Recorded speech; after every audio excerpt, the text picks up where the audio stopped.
Hello and welcome to Sound Strategic. I'm Meia Nouwens, Senior Fellow for Chinese Security and Defense Policy and host of the IISS Sound Strategic podcast. In today's episode, we'll discuss the upcoming 22nd IISS Shangri-La Dialogue, which will be held in Singapore from the 30th of May to the 1st of June 2025. This year's dialogue is held against the backdrop of Russia's ongoing war of aggression against Ukraine, an intense U.S. trade and tariff war with China and other countries, heightened tensions between India and Pakistan, and ongoing military modernization efforts across the Asia-Pacific. In addition to these recent developments, key themes covered at this year's dialogue will range from great power competition and its effects on small and medium powers across the region, how countries seek to manage proliferation risks in the Asia-Pacific, and defense challenges in the undersea, cyber, and outer space domains. Joining me today are three colleagues who will discuss what we can expect from this year's dialogue, what the main debates will be, and what they will be looking out for in the speeches from heads of state and defense ministers from across the region and beyond. I'm joined by Veerle Nouwens, Executive Director of IISS Asia in Singapore, who leads the organization of the annual IISS Shangri-La Dialogue, Evan Laksmana, Shangri-La Dialogue Senior Fellow for Southeast Asian Security and Defense and editor of the Asia-Pacific Regional Security Assessment, and Nick Childs, Senior Fellow for Naval Forces and Maritime Security. Veerle, Evan, and Nick, welcome onto the show. Veerle, starting with you. For those who haven't been to the Shangri-La Dialogue before, can you briefly describe what the Shangri-La Dialogue is? And for those who are attending, what can they expect this year? Thank you, Meia. Of course. So the Shangri-La Dialogue, Asia's premier defense summit, is a Track 1 Plus summit. So what does that mean? That means that it is primarily government delegation led. Those delegations are led by ministers of defense, but also senior military officers and senior policymakers. Others at the dialogue are C-suite level company representatives that focus on defense and security, experts, as well as young leaders as part of our Young Leaders program. In total, we have around 550 to 600 delegates every year and countless other support staff. The aim really is defense diplomacy, furthering the objective of peace and prosperity, not just in the Asia Pacific, but also beyond in this deeply interconnected world. As I mentioned, we do have a Young Leaders program with around 40 young leaders every single year from Southeast Asia and beyond that ask some of the most interesting questions in the plenaries and the special sessions. But we also have the launch of our Asia Pacific Regional Security Assessment report that looks at some of the key questions that have arisen over the year and also looks forward to challenges in defense and security in the Asia Pacific. The format of the dialogue is that there are 7 plenary sessions that start on the Saturday and run through the Sunday until the afternoon. Those are complemented by 3 special sessions. The plenary sessions are fielded with defense ministers and sometimes also heads of state, while the special sessions are led by defense ministers or chiefs of defense and other senior military officials. Every year we have a keynote.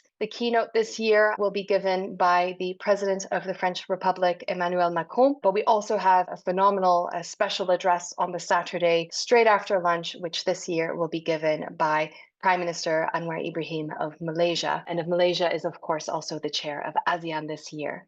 In terms of themes that one can expect this year, one key question, of course, is that we have a new administration in the United States, Trump's second administration, and one key question will be, what does Asia policy look like in defense and security terms for the United States? Secretary of Defense Lloyd Austin last year said that the United States is deeply committed to the Indo-Pacific, that the United States is all in, and that it is not going anywhere. The question will be, what does the shape of that look like this year under this new administration? Other questions, of course, with a European keynote and just looking at the transatlantic relationship at the moment will be, what does the impact of the transatlantic relationship look like here in the Asia Pacific in defense and security terms? How will Europe be able to balance its challenges at home and then in the Indo-Pacific? Europe has been increasing its engagement in this part of the world in defense and in wider security terms, but with such pressures at home, is that sustainable? What does that long-term vision look like? Of course, US-China relations will always be a theme every single year, and that will no doubt be the case again this year, particularly following Trump's first 100 days in office and the trade and tariff wars that we've seen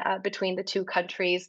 Beyond that, the continued conflicts and tensions that we see around the world, be that in Ukraine, the Middle East, or indeed the continued conflict in Myanmar, and most recently, of course, India, Pakistan tensions, which really show that tensions can flare up and spill over into conflict quite easily. Ultimately, those are some key themes, but one other that I do want to mention is how do small and medium-sized powers respond to all of this? How do they work together with one another, whether in the region or outside of the region, to help bring stability to this absolutely crucial part of the world?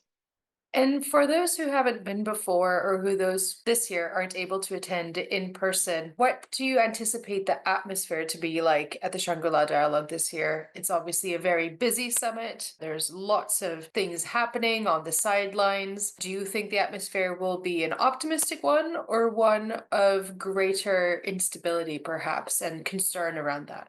I think that everyone attends with the best interests at heart, with the objective to increase diplomacy, to engage with one another, to further that dialogue. And indeed, we see that on the sidelines of the dialogue where countless bilateral, minilateral, multilateral dialogues take place. That is all for the purpose of finding common ground and finding opportunity to collaborate, but also be honest about challenges, one would imagine, as well in relationships. The atmosphere, therefore, I think is always a bit of a mix. It is one of opportunity and excitement, but of course also one of realism. There are challenges, and I think that countries and governments this year will be looking to see how to overcome those, to find ways to best mitigate them. But also, again, like I said, we have some new governments in power now. We've had elections in Australia, in Canada. We, of course, have, as I said, the new US administration. So this is really an opportunity to touch base and to see how to build on those relationships. Speaking of new governments in power, Evan, it's been an important year in Southeast Asian political and security developments. What do you think Southeast Asian officials are going to be speaking to? I think there's certainly a couple of key points that starts off from the fact that in the past few years, Southeast Asian states themselves have gone through significant domestic political transition. In Singapore, we just had the election at the beginning of May that has provided a very strong mandate for Prime Minister Lawrence Wong. We saw the transition in Indonesia last year, and before that in Malaysia, and then before that in the Philippines. So in the last few years, there's been a significant, I think, domestic political transition across Southeast Asia. And across these transitions, one key theme that always comes to the front has to do with how geopolitical uncertainties have affected cost of living, have affected supply chain security. And so in that sense, issues around how contemporary conflicts going from the Middle East, Europe, in India and Pakistan, as well as security flashpoints in the South China Sea, in the Taiwan Strait, in the Korean Peninsula, they've all have become a lot more visible and a lot more real because it does affect, I think, how the domestic political situation evolves in Southeast Asia. For Southeast Asian states, they will look at finding discussion points and convergence around addressing geopolitical uncertainty.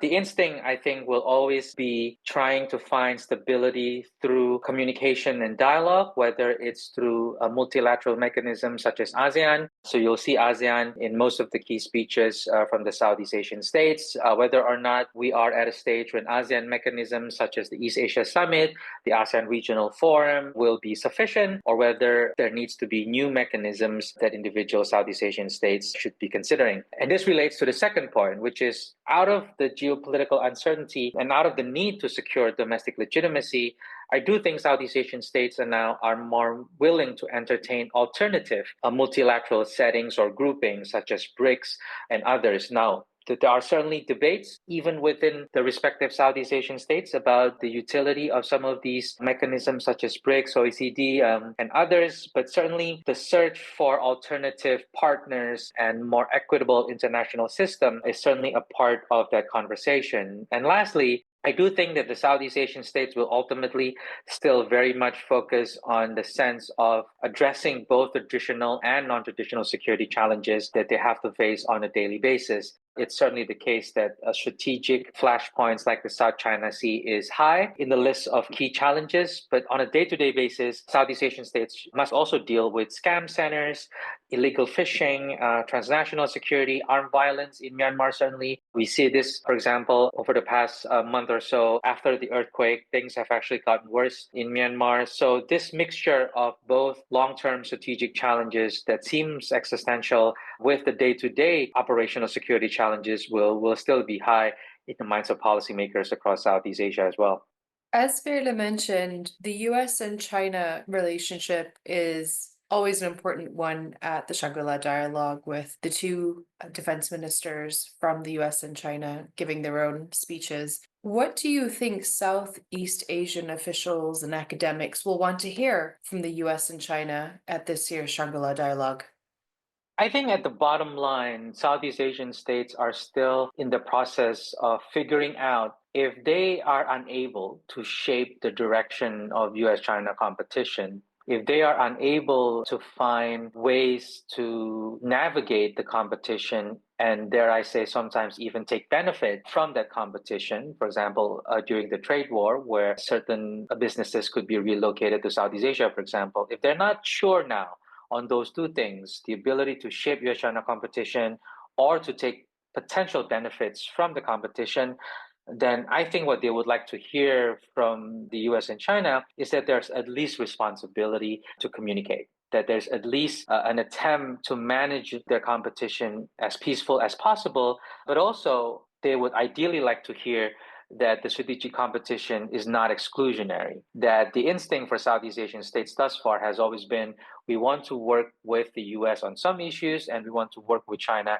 on another set of issues. Now, if the competition between US and China have reached a point where that's no longer visible, that it's no longer realistic to accept that you can do multiple things with multiple partners, and that the competition is ultimately exclusionary. If you are part of one great power network, you cannot be part of another network. I think that's where the anxiety and the concern for Southeast Asian states will grow. So I think they would like to hear a sense of responsibility to manage the competition. I think they would like to hear a sense of willingness to communicate between US and China, a sense that they're willing to allow the different Southeast Asian states to make their respective choices without being exclusionary in its implications. And Evan, if I can end on a more specific question, what do you expect from the special address by Malaysia's Prime Minister Anwar bin Ibrahim at this year's Shangri-La Dialogue? I think certainly the vision of ASEAN will be prime and at center, because with Malaysia's chairmanship of ASEAN this year, there's a lot of expectations put to the Prime Minister, certainly, from issues like Myanmar, from issues like the South China Sea, issues like supply chain security, as well as even issues like creating new mechanisms to manage the geopolitical uncertainty. We hear, for example, new initiatives such as the meetings of national security advisors from ASEAN. There's going to be a new way to bridge the relationship between the Gulf states, China, and ASEAN through the ASEAN GCC China Summit, for example. Malaysia's attempt to be a bridge builder between different parts of the world, like the Middle East and Southeast Asia, certainly will play a role in how the Prime Minister articulates his vision for Malaysia. I think lastly, also perhaps, given that the PM was recently in Russia a couple of days ago, I do think that the PM will like to bring a message perhaps about the need to work with multiple partners, the need to engage and communicate with all major powers and not just one at the expense of another. So a sense of multi-directional alignment, if you will, a sense of multiple partnerships across different issues will likely be a key theme in how Malaysia manages the geopolitical uncertainty as ASEAN chair. Nick, over to you. In terms of key themes, maritime security is always at the heart of the Asia-Pacific security landscape. How much has changed in the last 12 months since the 2024 Shangri-La Dialogue? Thanks, Mayor. And you're absolutely right. And I think in response to your question, I'd point to maybe a handful of issues, one of which is we've clearly observed a significant further maturing and development of the Chinese Navy's capabilities and activities, the complexity of their operations, not least around Taiwan, the inclusion with these operations and exercises, more ambitious activities with aircraft carriers, pushing out of the boundaries, both of aircraft carrier operations, but also more generally, the PLA Navy caused quite a stir with its forward deployment of a surface action group around Australia, for example. So I think we're digesting the implications of all of that within the region and beyond. Specific, capabilities.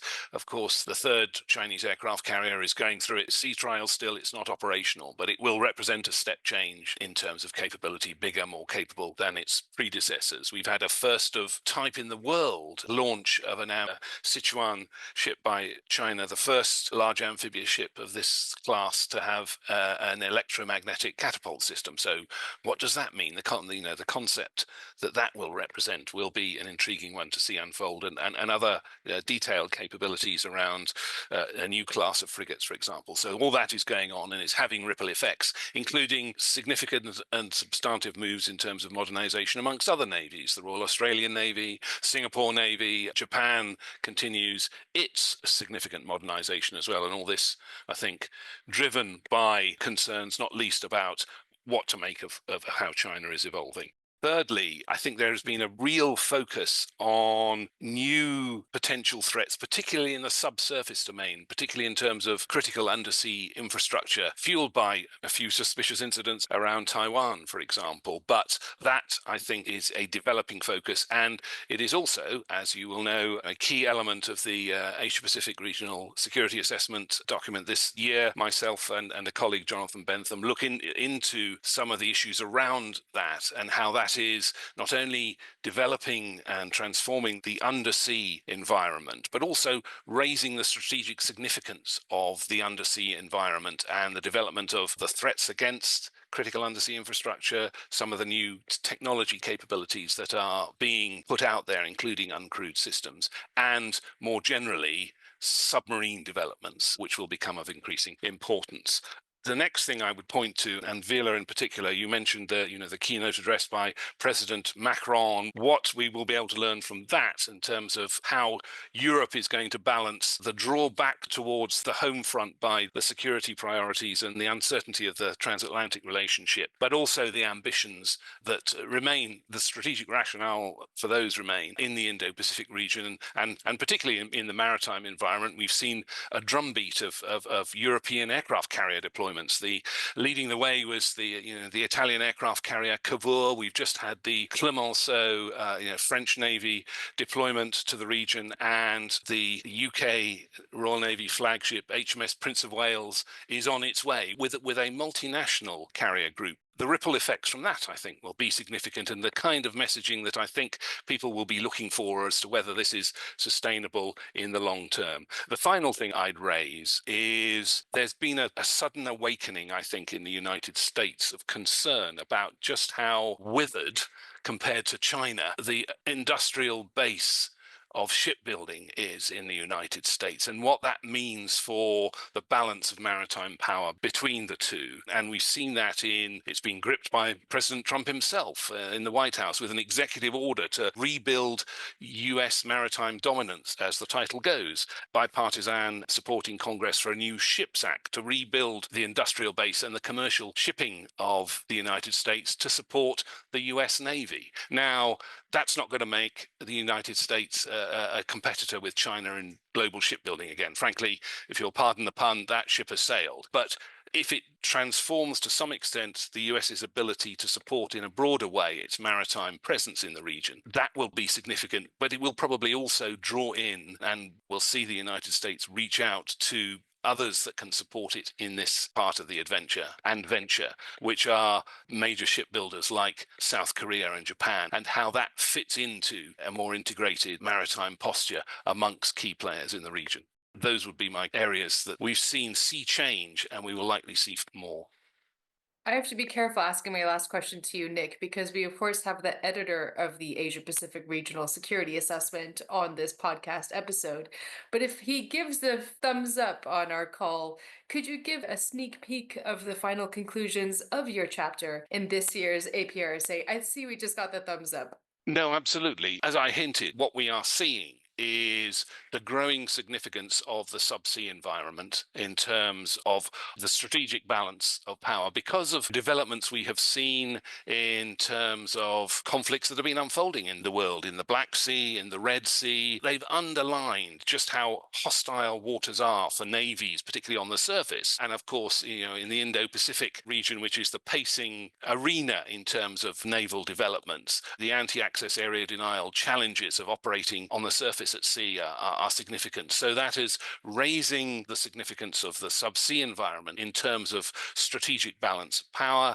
It's an area where the United States has held significant advantage, still does, but that gap is narrowing. And I think one of the things we point to is that, if you like, it's an area where to some extent China has been behind the curve compared to the rest of its naval developments, but we may be on the cusp of significant uplift in terms of China's capabilities in that respect. It's also an area where other navies are also making very significant developments. Japan, South Korea, Singapore as well is delivering leading capability in terms of technology with the submarines it's buying from Japan. All that is going on and will put pressure on the undersea environment. I haven't mentioned AUKUS. That, of course, is a key part of all this and how that will unfold as well under the new administration, with at least the continuity of government in Australia, but with a lot of question marks still on how that will be delivered. The nuclear submarine capability for Australia, it's still a huge challenge, but will be a critical factor in all of that.